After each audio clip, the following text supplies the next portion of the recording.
सभागार में हमारी मौजूदगी है। तो कहाँ से आए हैं, अब क्या नाम है आपका? मैं उत्तर प्रदेश के बाराबंकी जिले से हूँ। तो मैं बाराबंकी जिले का स्टूडेंट फेडरेशन का अध्यक्ष हूँ। सर्वप्रथम मैं आपके बीएम न्यूज चैनल के माध्यम से पूरे भारतवर्ष में विराजमान ओबीसी, एससी, माइनॉरिटी, अल्पसंख्यक, बहुजन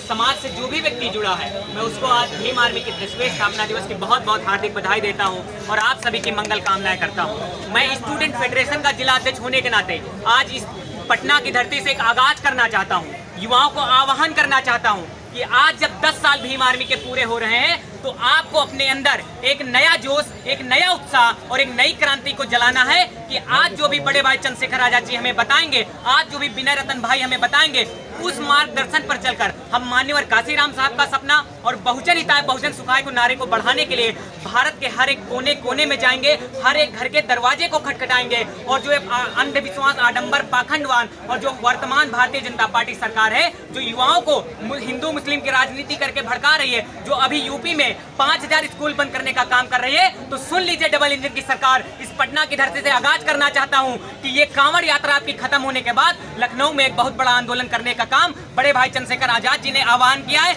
और मैं स्टूडेंट फेडरेशन का जिला अध्यक्ष होने के नाते आह्वान करता हूं कि अगर आप 5000 स्कूल बंद करेंगे तो हम लाखों के भीड़ में आकर आपके इस काले कानून का घोर विरोध करने के लिए लखनऊ की धरती पर उतरेंगे। जितने भी युवा उपस्थित हैं, आज मैं आपको बता दूं कि आज जब यहाँ से आप वापस जाएंगे तो आज अगर हम किसी भी परिस्थिति के कारण नहीं पढ़ पाए हैं तो लेकिन हमारे जो छोटे भाई हैं, बहन, हमारे बाबा साहब का पहला सपना था कि शिक्षित बनिए। आज हमको घर घर तक शिक्षा पहुँचाने के लिए और बड़े भाई चंद्रशेखर आजाद जी ने भीम आर्मी पाठशाला खोलने का काम किया है। तो हमें उस पाठशाला को घर घर तक पहुंचाना है और उस पाठशाला को इतना विशाल बनाना है कि एक दिन जब बड़े भाई की चंद्रशेखर आजाद की सरकार बनेगी तो उस पाठशाला के नाम पे हम विश्वविद्यालय खोलने का काम करेंगे। और जैसे बड़े भाई ने हमारे अभी कहा कि कांवड़ यात्रा पर, तो कांवड़ यात्रा को तो उपद्रव जो उसमें एक आतंकी घुसे हुए हैं, जो जातकवादी घुसे हैं, उन्हें मैं बता देना चाहता हूँ कि जिस दिन हमारी सरकार आएगी तो तुम जो आम नागरिकों को नुकसान पहुँचाने का काम करते हो तो तुम्हारी पीठ पे इतने लठ बजाएंगे कि तुम्हारा उपद्रव भूलने का काम करवा देंगे। के लोग हैं जिन पर तुम आज जाति भेदभाव करके उनको मारने का काम करते हो, उनको रोडों पर चलते हो तो लोगों को डिस्टर्ब करने का काम करते हो। अरे हम आपकी धार्मिक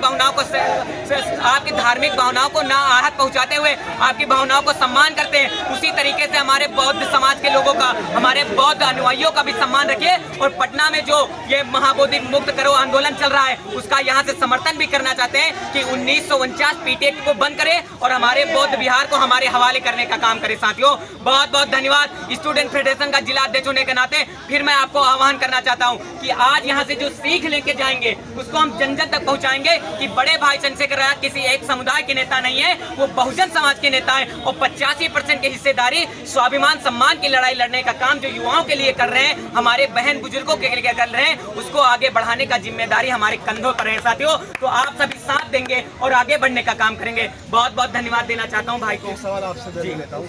चंद्रशेखर आजाद पर ये आरोप है, आरोप बहुत सारे हैं लेकिन एक आरोप पर मैं आपसे बात कर लेता हूँ कि चंद्रशेखर आजाद जो है वो महिलाओं का संघर्ष रहा, जो राजनीतिक दल बने उनको कहीं ना कहीं खत्म करने के लिए चंद्रशेखर आजाद प्रयोग किया गया। जैसा कि आपने सभी ने देखा होगा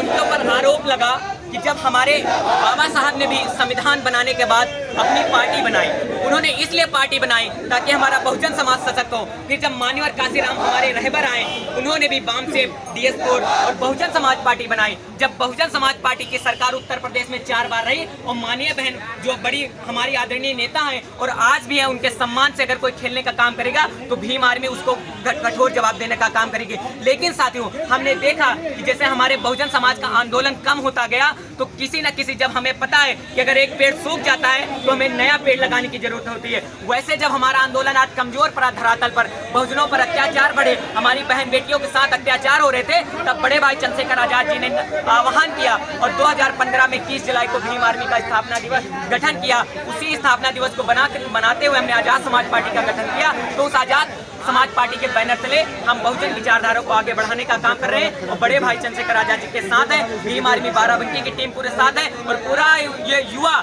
जो भारत में है, आने वाले समय में हम आपको साथ जोड़ने का काम करेंगे। और ये मैं वादा करता हूँ पटना की धरती से कि दिल्ली के गद्दे पर अब बहुजन ही नेता बैठेगा। इसके लिए या तो आर पार की लड़ाई लड़ने के लिए हम तैयार हैं।